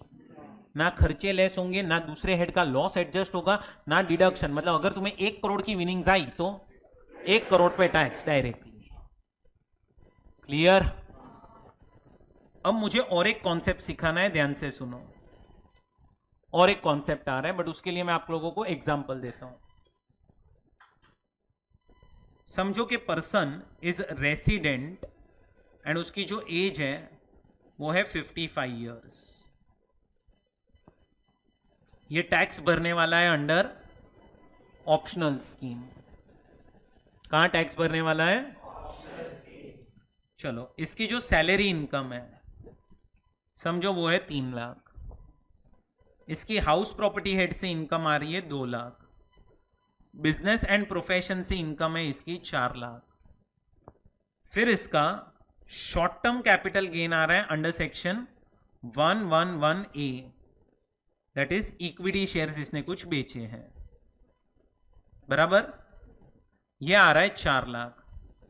अब मैं आपको अगर क्वेश्चन में ये डेट ना दूं कि कब ये गेन आया है, तो अपन ऐसा अज्यूम करने का कि ये गेन आया है 23rd या उसके बाद, बराबर। अगर मैं क्वेश्चन में ना दूं तो 23rd या उसके बाद। ये समझा? पहले शॉर्ट टर्म आया, कितना है ये? 4 लाख। फिर उसके बाद समझो आप लोगों ने गोल्ड बेचा है, gold. Long term capital gain आया है ऑन गोल्ड, कितना? 5 lakh. Short term capital gain आया है ऑन बिल्डिंग, 3 लाख। विनिंग्स की इनकम है आपकी 6 लाख। अदर इनकम है जो अदर सोर्स में टैक्सेबल है 2 लाख। और आपके डिडक्शंस हैं 4 लाख के, बराबर। अब इसमें अपने को क्या सीखना है? टैक्स सीखना है, कैसे कैलकुलेट करना है। पहले तो अपनी ग्रॉस टोटल इनकम कितनी? ग्रॉस टोटल इनकम तो 3 + 2 5 + 4 + 4 13 + 5 18 + 3 21 + 6 27 + 2, कितनी अपनी ग्रॉस टोटल इनकम? 29 lakhs। वो तो डिडक्शन है रे ओए, 4 लाख के डिडक्शन है, वो तो आउटफ्लो है अपने। तो अपनी gross total income gross total income कितनी है? 29 लैक्स। अब मेरा और एक पॉइंट आ रहा है, कौन सी इनकम पे नॉर्मल रेट लग रहा है और कौन सी इनकम पे स्पेशल रेट? पहला salary, house property, business and profession, 111 है इक्विटी, इस पे स्पेशल रेट है। Long term gold, special rate. अबे लॉन्ग टर्म में तो सब जगह स्पेशल ही है। शॉर्ट टर्म बिल्डिंग, पक्का? बिल्डिंग शॉर्ट टर्म है। विनिंग्स, अदर इनकम, मतलब 4 + 5 9 + 6, मतलब मैं ऐसे बोल सकता हूं ये 29 लैक्स में से 15 लैक्स की इनकम पे स्पेशल रेट है। इसका मतलब 14 लैक्स की इनकम पे नॉर्मल रेट है। बोलो ये समझा? चलो अब मुझे बताओ मेरे डिडक्शंस कितने हैं? कर सकता हूं माइनस सारे?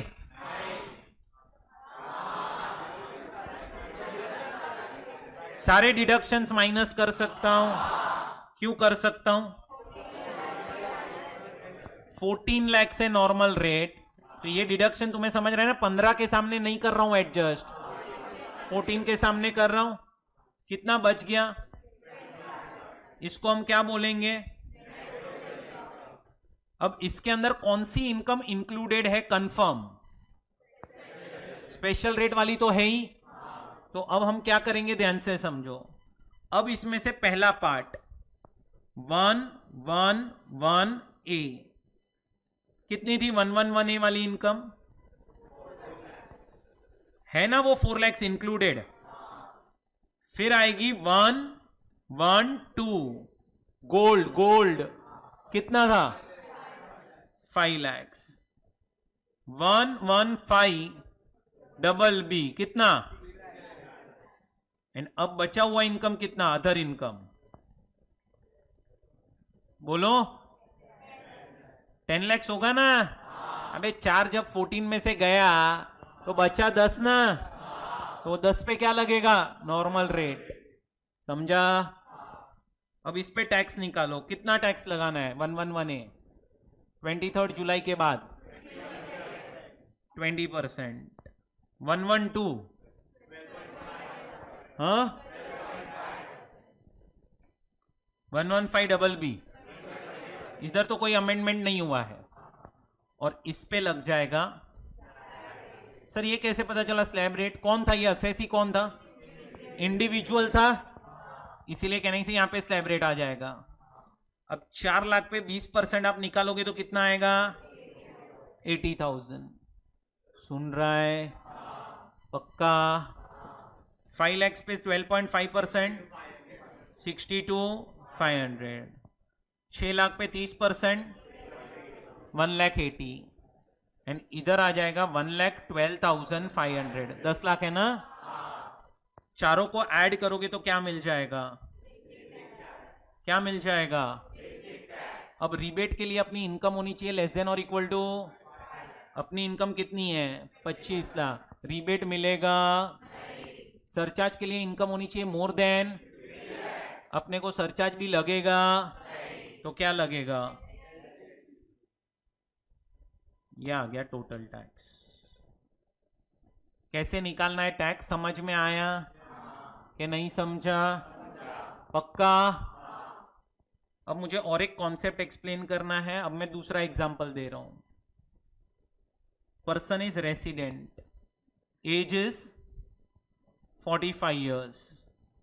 वापस से ऑप्शनल 3, 2, 4, 4, 5, 3, 6 एंड 2। डिडक्शंस आपके हो गए 18 लैक्स के। कितने डिडक्शन?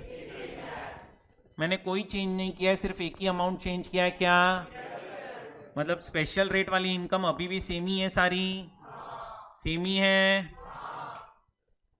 चलो अब ग्रॉस टोटल इनकम कितनी? वापस से उधर तो कोई चेंज होगा नहीं। नेक्स्ट केस बना रहा हूं यहां पे। Gross total income. चलो ध्यान से सुनो, आपका जो ग्रॉस टोटल इनकम है वो हो जाएगा 29 lakhs। कितना हो जाएगा? अब मुझे बताओ इसमें से स्पेशल रेट वाली इनकम कितनी थी? 15 lakhs पे क्या लग रहा था? एंड 14 lakhs पे क्या लग रहा था? Normal rate. अब आप इसमें से क्या माइनस करोगे? डिडक्शन। कितने हैं आपके डिडक्शन? कितने माइनस करोगे? क्यों? सिर्फ नॉर्मल रेट के सामने मिलेगा, स्पेशल रेट के सामने डिडक्शन मिलेगा? तो नॉर्मल रेट के सामने माइनस किया तो वो तो है सिर्फ 14 lakhs की इनकम, तो उतना ही डिडक्शन माइनस होगा। मतलब ये 15 लाख क्या बच गया आपका? स्पेशल रेट बच गया। अब बराबर से सुनने का। अब इसमें आप क्या करोगे? तो पहला आ जाएगा 111A, 4 लाख आएगा। दूसरा आएगा 112, 5 लाख आएगा। एंड तीसरा आएगा 115BB, कितना? और जो इनकम बच गई अदर्स, वो कितनी? 0। बोलो समझा? 4 लाख पे टैक्स कितना आएगा?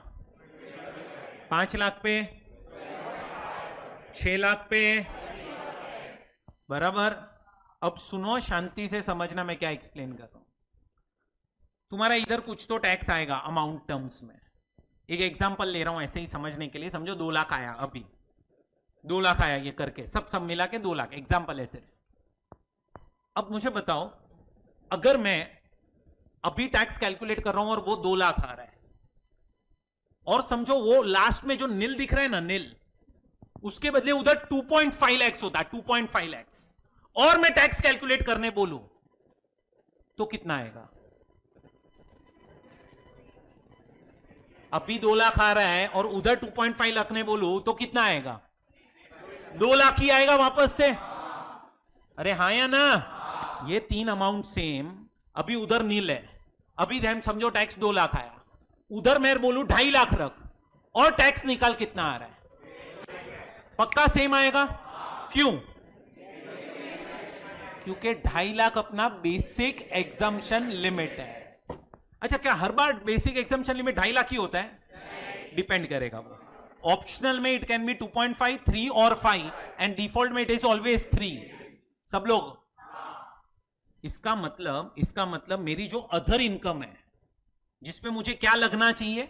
स्लैब रेट, वो अदर इनकम पे, यानी से उसमें मेरी other income basic exemption limit से कहने से कम है। मतलब अगर मैं इधर 2.5 लाख रुपए की इनकम और कमा लूं तो भी कहने से मेरा टैक्स बढ़ने वाला। तो ये जो 2.5 लाख रुपया है, क्या है? मेरा बेसिक एग्जम्पशन लिमिट। कहने से ये तो मेरे को बेनिफिट मिला ही नहीं है यहां पे। नहीं समझा तुम्हें? मुझे तो 2.5 लाख का बेनिफिट मिलना चाहिए, मुझे 2.5 लाख पे टैक्स लगना नहीं चाहिए। वो 2.5 लाख पे टैक्स का बेनिफिट ही नहीं मिला है। तो ये जो 2.5 लाख रुपया है बेसिक एग्जम्पशन लिमिट, जो मेरी यूज हुई नहीं है, उसको हम बोलते हैं अनएग्जॉस्टेड बेसिक एग्जम्पशन लिमिट। क्या बोलते हैं? बोलो। वापस एक बार समझो, वो नील के बदले 1 लाख होता वहां पे, तो मेरा अनएग्जॉस्टेड बेसिक एग्जम्पशन लिमिट कितना आता? 1.5 lakhs। अरे सुन रहा है? तो मेरा अनएग्जॉस्टेड कितना आता फिर? 1.5 लाख। अभी वो नील है इसीलिए 2.5 लाख माइनस किया तो 2.5 लाख आ गया अनएग्जॉस्टेड। मतलब मुझे अभी तक 2.5 लाख रुपए का बेनिफिट मिला ही नहीं है, मेरी इनकम ही नहीं है जिसपे स्लैब रेट लग रहा है। तो वो 2.5 लाख रुपया इसमें अनएग्जॉस्टेड, उसका तो बेनिफिट मिला ही नहीं। अब प्रोविजन क्या है कि ये अनएग्जॉस्टेड बेसिक एग्जम्पशन लिमिट जो है, ये आप एडजस्ट कर सकते हो पहले short term and long term के सामने, विनिंग्स के सामने नहीं। किसके सामने एडजस्ट कर सकते हो? पहले ये 2.5 लाख आप उधर एडजस्ट करो। अब मैं क्या बोल रहा हूं, शॉर्ट टर्म में टैक्स कितना है? टैक्स कितना है? टैक्स 20%। और लॉन्ग टर्म पे किधर एडजस्ट करना चाहोगे आप लोग? शॉर्ट टर्म के सामने। तो मैं ऐसा 2.5 लाख इधर से पहले माइनस करूंगा और कितना बच गया ये 1.5 लाख इस पे लगाऊंगा, इस पे लगाऊंगा और इस पे लगाऊंगा। इधर मेरा टैक्स आएगा 30,000, इधर मेरा टैक्स आएगा 62,500, इधर मेरा टैक्स आएगा 1,80,000। अरे समझा? तीनों को ऐड करो तो क्या मिलेगा? एंड लास्ट में क्या ऐड करना? HEC। आप अनएग्जॉस्टेड बेसिक एग्जम्पशन लिमिट क्या कर सकते हो? एडजस्ट। किसके सामने ये एडजस्ट कर सकते हो? शॉर्ट टर्म या लॉन्ग टर्म। सर ऐसा कोई रूल है कि पहले शॉर्ट टर्म बाद में लॉन्ग टर्म, या पहले लॉन्ग टर्म? कोई रूल नहीं है, जिधर तुम्हारा मन चाहे उधर करो। पहले कहां तुम ये करोगे एसएससी के बेनिफिट के लिए? जहां टैक्स रेट ज्यादा है, जहां टैक्स रेट वहां एडजस्ट करोगे। अरे डिपेंड करता है, ऐसा भी हो सकता है कि लॉन्ग टर्म में टैक्स रेट 10% हो और शॉर्ट टर्म में 15 हो, तो पहले फिर शॉर्ट टर्म में 15 हो और लॉन्ग टर्म में 20 हो। अरे समझो शॉर्ट टर्म में 15 मतलब ओल्ड वाला शॉर्ट टर्म, और उधर 20 मतलब अभी समझो 112 में अदर असेट में तुम होते अगर, तो फिर क्या एडवाइजेबल है? लॉन्ग टर्म के सामने पहले एडजस्ट करो। नहीं समझा क्या? बट एक गलती मत करना, ये जो बेसिक एग्जम्पशन लिमिट का बेनिफिट मिलता है ये सिर्फ 2 ही लोगों को मिलता है। कौन 2 लोग? एक रेसिडेंट इंडिविजुअल और दूसरा रेसिडेंट HUF। किसको किसको मिलता है? बस, और किसी को भी नहीं। इसका मतलब अगर समझो कोई और पर्सन होता तो अपन वो 2.5 लाख ऐसे का ऐसे ही रहने देते, इधर टैक्स 4 लाख पे करते, 5 लाख पे करते और 6 लाख पे कैलकुलेट करते हैं।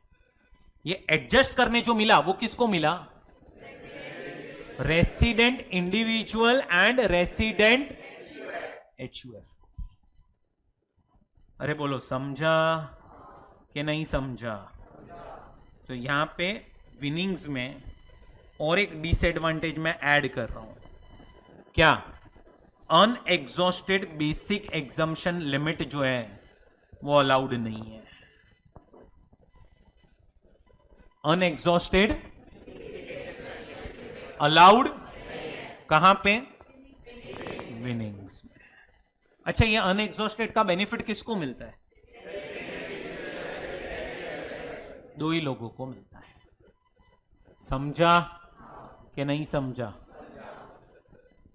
चलो पहले आप लोग ये सारी चीजें कॉपी करेंगे, फिर मैं आप लोगों को कुछ केसेस देता हूं, आप मुझे सॉल्व करके देना।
हो गया?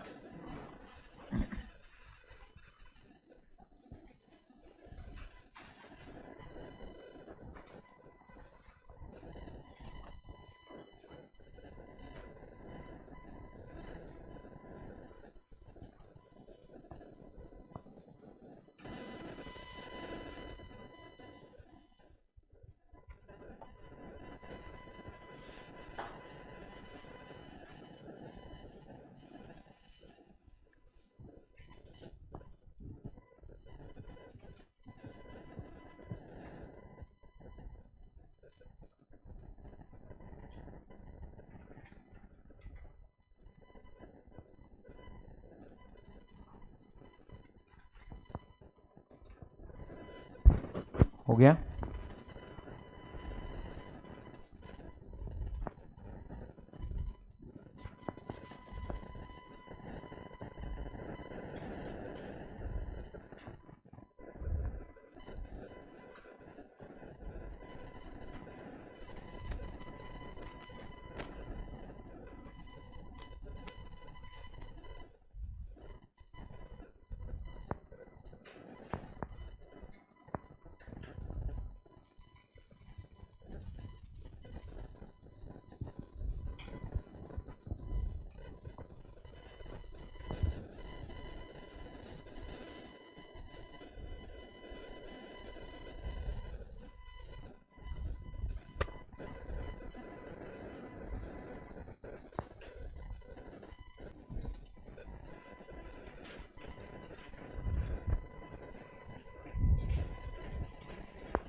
कैपिटल गेन सिर्फ कैलकुलेट कर लेना दोनों जगह पे कितना आ रहा है, शॉर्ट टर्म और लॉन्ग टर्म का अमाउंट।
हो गया?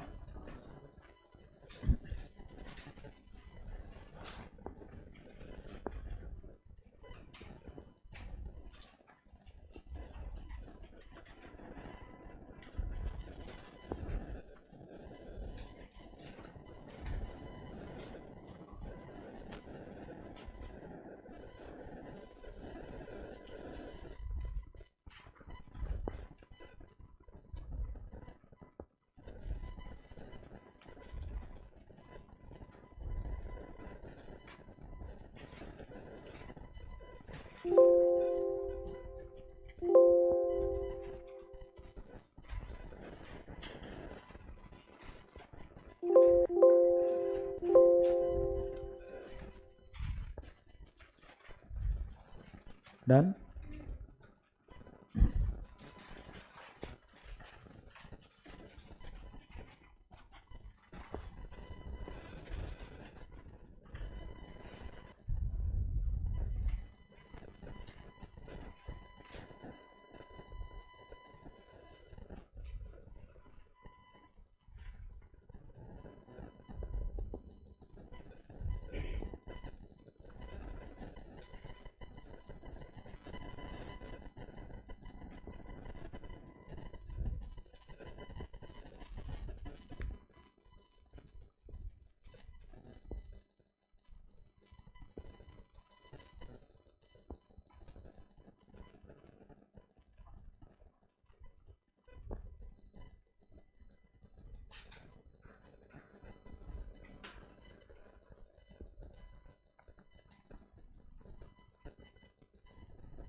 Done.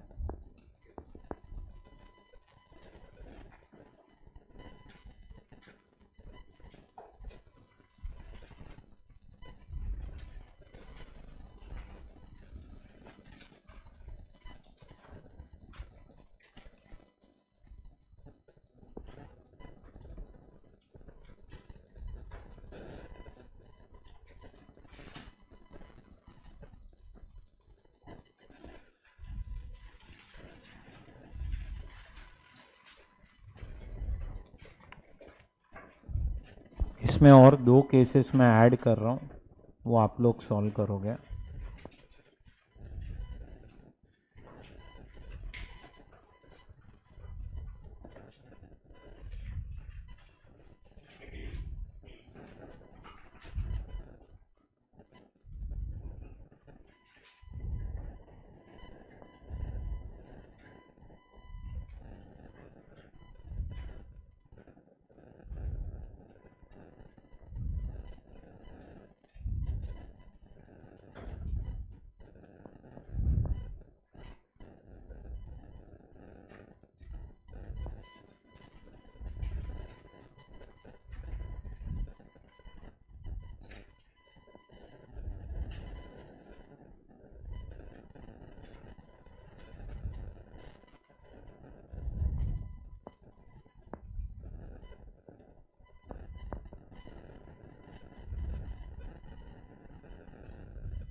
चलो, थर्ड केस का फाइनल आंसर क्या आया?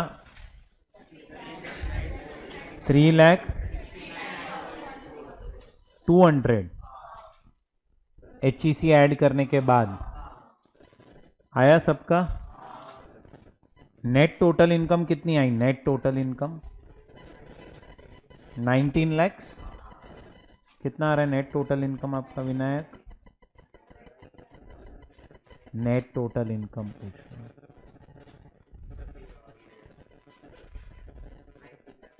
19 lakhs आ रहा है। फिर इसमें से 111A में कितना गया? 3 lakhs। 112 में एंड 115BB में 8 lakhs और अदर इनकम 2 lakhs। तो इधर आपका 3 लाख आएगा ना बेसिक एग्जाम्पशन लिमिट, तो अनएग्जॉस्टेड कितना हो गया? 1 लाख। किधर एडजस्ट करोगे? इसके सामने कर दोगे, ये 2 लाख बचा, इस पे और इस पे 30%। टैक्स निकालो, HEC ऐड करो, कितना आ रहा है? 3 लाख।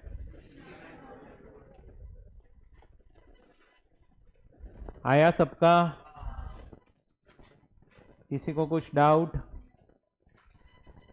फोर्थ केस का आंसर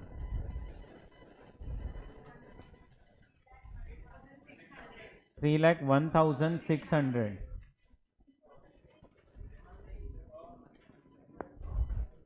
अनएग्जॉस्टेड इस सर एडजस्ट नहीं होगा।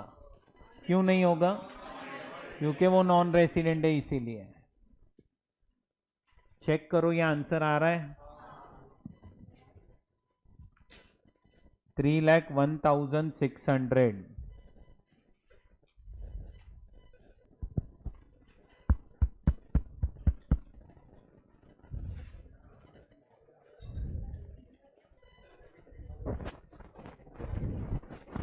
यस,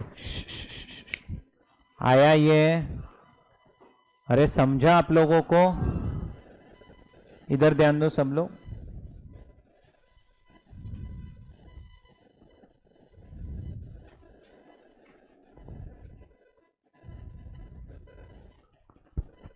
अब मैं आपको और एक केस दे रहा हूं, सॉल्व करके देना। तुम लोग डिस्कस मत करना ये case.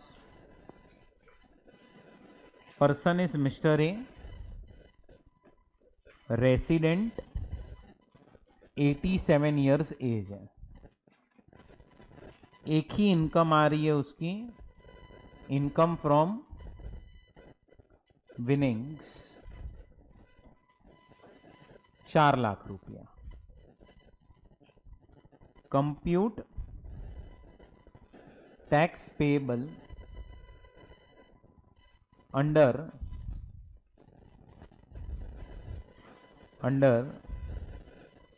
Number 1 and number 2 optional scheme and default scheme. ये क्वेश्चन है, करो सॉल्व।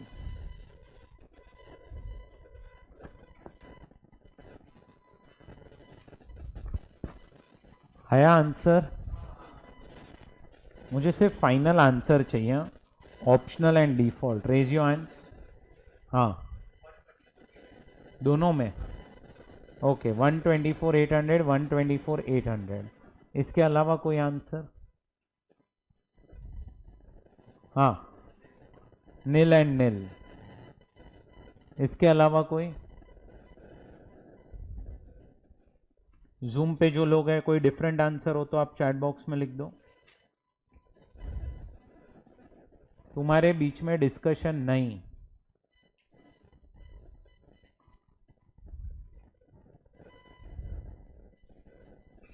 ओके, चलो करें अपन डिस्कस। पहले तो आपकी इनकम कितनी है बोलो? 4 लाख। विनिंग्स की इनकम है, और कोई इनकम है कि नहीं है? नहीं है। तो आपकी बेसिक एग्जम्पशन लिमिट जो यहाँ पे पूरी अनएग्जॉस्टेड है, वो तो आप एडजस्ट कर नहीं सकते। तो 4 लाख पे टैक्स तो आना ही चाहिए ना, बराबर ना? कितना आएगा बेसिक टैक्स बोलो? 1,20,000, 1,20,000। फिर बेवड़े rebate under section 87A optional scheme में तुम्हारी इनकम 5 लाख से कम है, 12,500 का रिबेट मिलेगा।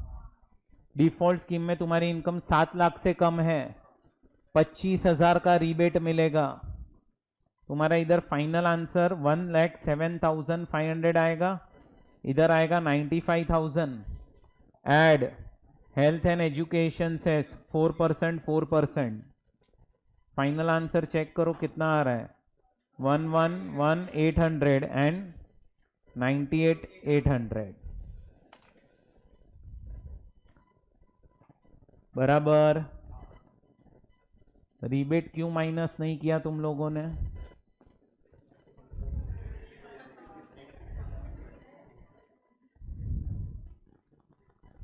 और आपने नील, आपने तो टैक्स ही नहीं कैलकुलेट किया भाई साहब। हाँ,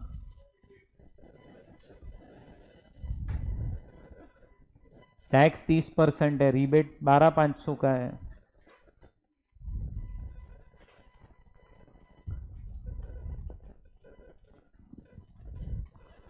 कुछ आया समझ में?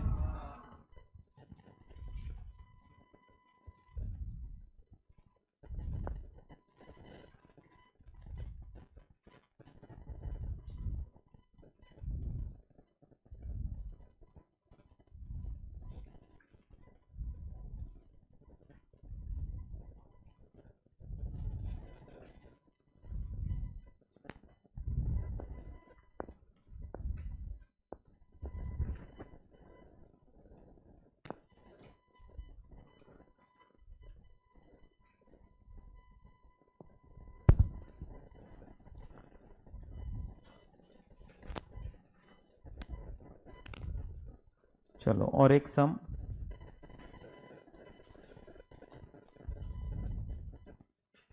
तुम्हारे बीच में डिस्कशन नहीं है। Person is mister A, resident, 55 years age है, long term capital gain on transfer of equity shares, STT paid at the time of acquisition and transfer, 2,40,000. Other income 2,40,000. Compute tax payable under number 1 and number 2. Optional scheme and default scheme.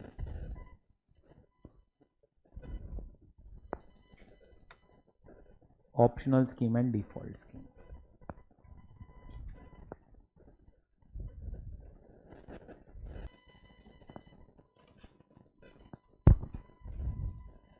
आया answer?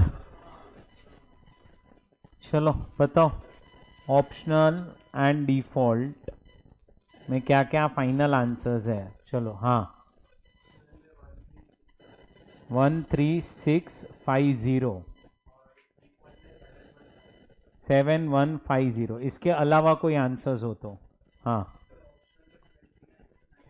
29,900, 23,400।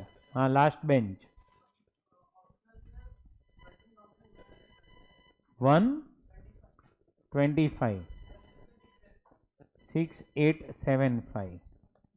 और zoom पे तुम लोग जिंदा हो के नहीं हो अभी तक? बेवड़े लोग कुछ तो लिखो चैट बॉक्स में। कार्टून, चलो यहाँ पे ओए, तुम्हारे बीच में डिस्कशन नहीं, बोलो और कोई डिफरेंट आंसर? हाँ, 33,150। 20,150। नेक्स्ट और कोई ऑप्शनल एंड डिफॉल्ट, और कोई आंसर? खत्म? अपन करें डिस्कस? चलो पहले ऑप्शनल की बात करते हैं। टोटल इनकम कितनी है आपकी? Total income 4,80,000। सबका ध्यान अभी इधर, कोई सॉल्व नहीं करेगा। इसमें से 112 ए में कितनी जाएगी इनकम? 240। एंड अदर्स में कितनी जाएगी? 240। अब इधर से 1,25,000 कम होगा पहले, क्यों? 112A का एग्जम्पशन कितना बच गया? ये 1,15,000।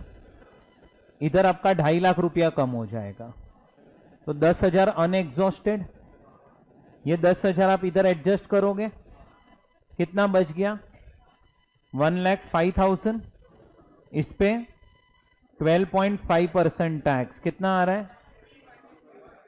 13,125 plus health and education cess 4%, कितना आ रहा है? 1,650। बैठा दिमाग में? और सुनो, डिफॉल्ट में क्या चेंज होगा? इधर 240 आएगा, इधर भी 240 आएगा, इधर 3 लाख माइनस होगा, कितना बचेगा? इधर से पहले 125 माइनस होगा, 1,15,000 बचेगा, 60 माइनस होगा, कितना बच रहा है? 55 बचेगा। इस पे कितना आ रहा है? 68 प्लस HEC करो, 7,150। समझा कि नहीं समझा? क्लियर हो रहा है? कुछ डाउट है इसमें तो पूछो। डाउट है कुछ? रिबेट नहीं लिया तुम लोगों ने? रिबेट अलाउड नहीं है। 112A के सामने आपको रिबेट माइनस करने नहीं मिलता। नेक्स्ट टाइम से ना मेरे लेक्चर में फोटोज नहीं क्लिक करना, मेरे को बहुत इरिटेट होता है। लिखना है तो लिख ले, फोटो क्लिक नहीं करना। ये समझा? कुछ भी इसमें डाउट हो तो आप पूछ सकते हो।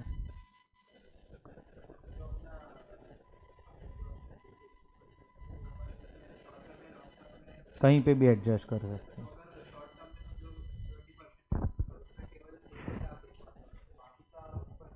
बैलेंस जो बच गया अगर अनेक, तो लॉन्ग टर्म के सामने कर सकते हो। और कुछ डाउट?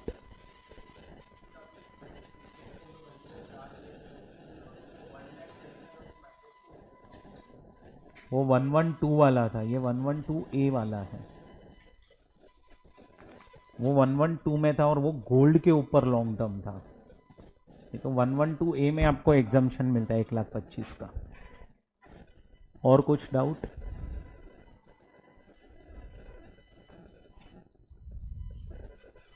क्लियर हुआ? इधर देखो सब लोग, हमने आज 111A पढ़ा है, फिर 112A, 112 एंड 115BB। इसमें nature of gain, short term, long term and winning. बराबर? याद आया ये? अब अगर मैं टैक्स रेट की बात करूं, समझना सब लोग, up to 22 July, up to which date? And on और आफ्टर 23 जुलाई। इधर लिखूं 15%, इधर 20, 10, अब सुनो, इधर है ना, कभी कभी 20 था, 10 भी था, कहीं कहीं पे दोनों का ऑप्शन भी था, वो 3 पार्ट में डिवाइड किया ना। और इधर अभी न्यू तो एक ही रेट है 12.5, और विनिंग्स में तो पहले भी 30 था, और यहां पे सिर्फ मैं लिख रहा हूं गेन मोर देन 1,25,000, बराबर। अब अगर मैं एक्सपेंसेस की बात करूं, एक्सपेंसेस, तो एक्सपेंसेस मुझे इधर माइनस करने मिलेंगे सब जगह, सिर्फ इधर नहीं मिलेगा। आप इधर करते हो ना, सीओए माइनस करोगे, सीओआई माइनस करोगे, ट्रांसफर एक्सपेंसेस माइनस करोगे, फिर सेट ऑफ लॉसेस इधर मिलेगा, इधर नहीं मिलेगा, बराबर। फिर आपके जो डिडक्शंस हैं एटीसी से लेके, ये तो कहीं पे भी नहीं मिलेंगे सब लोग। रीबेट का जो बेनिफिट है, रीबेट, अब रीबेट शॉर्ट टर्म में मिलता है, 112 ए में नहीं मिलता, विनिंग्स और long term, others long term में मिलेगा, समझ रहे हैं ना। Unexhausted basic exemption limit, short term, long term इधर नहीं, और इधर जो एडजस्ट करने मिलता है वो सिर्फ रेसिडेंट इंडिविजुअल एचयूएफ को मिलेगा। ये समरी समझ में आया तुम्हें? यही हमने अभी डिस्कस किया है पूरा। क्लियर हुआ कि नहीं समझा? इसमें कुछ भी डाउट हो तो आप लोग पूछ सकते हो। क्लियर है? तो आप लोग expenses set of deduction, deduction तो आपको कॉमन ही था, सब में नहीं मिलता, स्पेशल रेट में। रिबेट देखो, रिबेट कहां नहीं मिलता, सिर्फ 112A में नहीं मिलता, अनएग्जॉस्टेड विनिंग्स के सामने नहीं मिलता, पर रिबेट मिलता है विनिंग्स के सामने।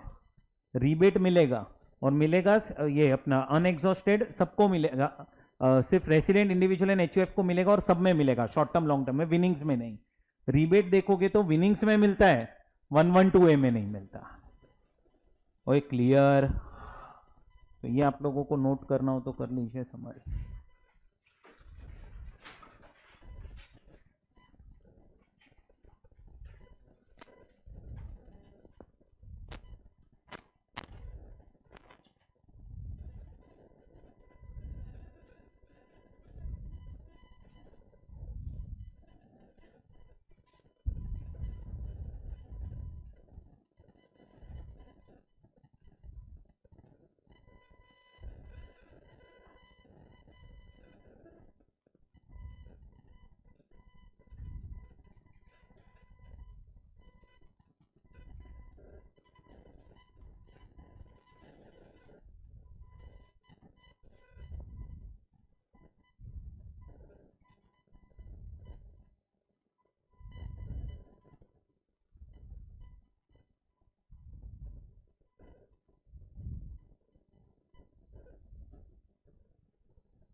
आया समझ में?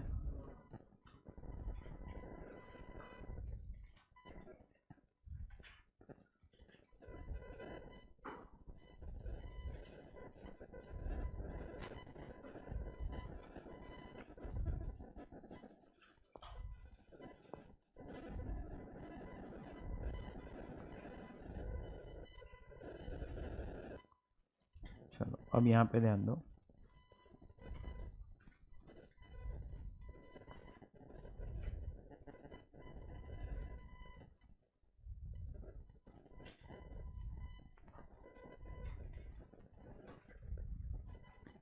देखो ये सम है।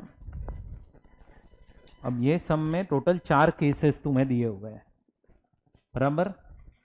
अब तुम्हें ये चारों केस सॉल्व करने हैं अंडर ऑप्शनल एंड डिफॉल्ट। तो कितने हो गए?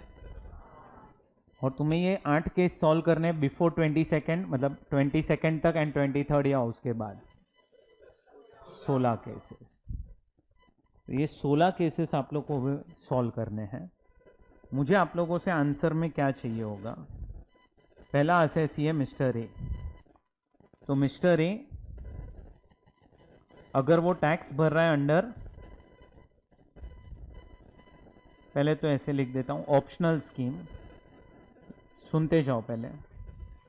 और ऑप्शनल स्कीम में अप टू 22 जुलाई, ऑन और आफ्टर 23rd जुलाई, एंड फिर डिफॉल्ट स्कीम में अप टू 22 जुलाई, ऑन और आफ्टर 23rd जुलाई। 4 लोग हैं यहाँ पे, Mister A, Mrs B, Mister C and Mister D. तुम पहले केस सॉल्व करोगे, फिर फाइनल आंसर इधर लिख दोगे। ऐसा आया समझ में? तो पहले केस वाइज ही जाओ। मिस्टर ए ऑप्शनल में पहला अप टू 22, ऑप्शनल में दूसरा, फिर डिफॉल्ट अप टू एंड बाद में, फिर मिसेस बी, फिर मिस्टर सी एंड फिर मिस्टर डी। अरे समझा? ये चारों सेक्शन नंबर्स जो है ये आप लोगों को याद होने चाहिए। 111A, 112A, 112 and 115BB। आप खुद ही देख रहे हो अमेंडमेंट्स हुई है ये सब सेक्शंस के अंदर। 111A में अमेंडमेंट है, 112A में अमेंडमेंट है और 112 में अमेंडमेंट है। तो आने के चांसेस बहुत ज़्यादा। मेजॉरिटी जो क्वेश्चंस आप लोगों को आ सकते हैं वो आएंगे 23rd जुलाई या उसके बाद के। बट अपन रिस्क नहीं ले सकते क्योंकि amendment middle of the year में हुआ है। तो हमें ओल्ड प्रोविजन भी पता होना चाहिए और हमें न्यू प्रोविजन भी पता होना चाहिए। सो आप लोगों को एक तो मैंने 50C करके एक सेक्शन करवाया है, 110% of agreed value if it is more than or equal to stamp duty value, then you will take agreed value as FEOC, नहीं तो stamp duty value। वो एक सेक्शन बहुत इंपॉर्टेंट। फिर इधर 111A, 112A, 112 और 115BB। अब जब तक तुम ये सब सम्स प्रैक्टिस नहीं करोगे ना, तब तक छोटी छोटी गलतियां होती ही रहेगी। जहां पे रिबेट देना है वहां पे भूल जाओगे, जहां पे नहीं देना चाहिए वहां पे दे दोगे रिबेट।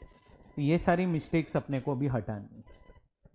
तो उसके लिए प्रैक्टिस ही करना पड़ेगा। ये जो मैंने तुम्हें विनिंग्स वाला एग्जाम्पल दिया, एक बार ऐसा ही सिमिलर एग्जाम्पल जहां पे विनिंग्स में रिबेट माइनस होता है, एग्जाम में MCQ आया था फॉर 2 मार्क्स। अभी तुम अगर रिबेट भूल गए वो टाइम पे तो सब गलती हो जाएगा वहां पे। या फिर तुमने अगर अनएग्जॉस्टेड बेसिक एग्जाम्पशन लिमिट का बेनिफिट दे दिया जो नहीं मिलता है विनिंग्स में, तो भी आंसर गलत हो जाएगा। सो अभी तुम्हें ये 4 केसेस सॉल्व करने हैं, A, Mrs B, C and D. और ये 4 केस के अंदर 4 केसेस हैं, बराबर। 2 केस अभी करो, Mister A and Mrs B. 2 case homework में रहेंगे। Start. Question number 12, page number 7.11।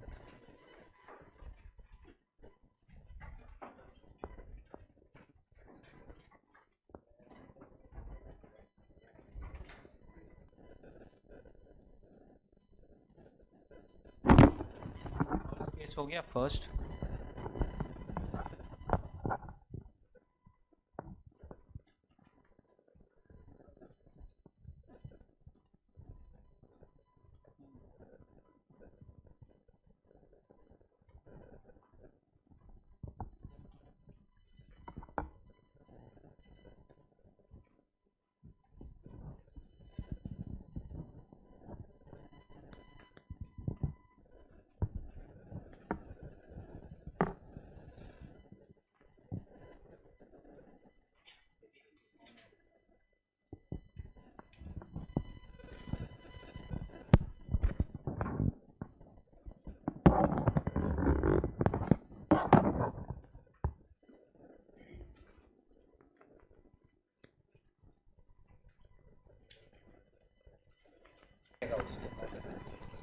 तो ये आप लोग अभी 2 केस करो, मिस्टर ए और मिसेस बी, और फिर अपन बाकी के 2 केस घर पे करके फिर कल चारों डिस्कस करते हैं, ठीक है?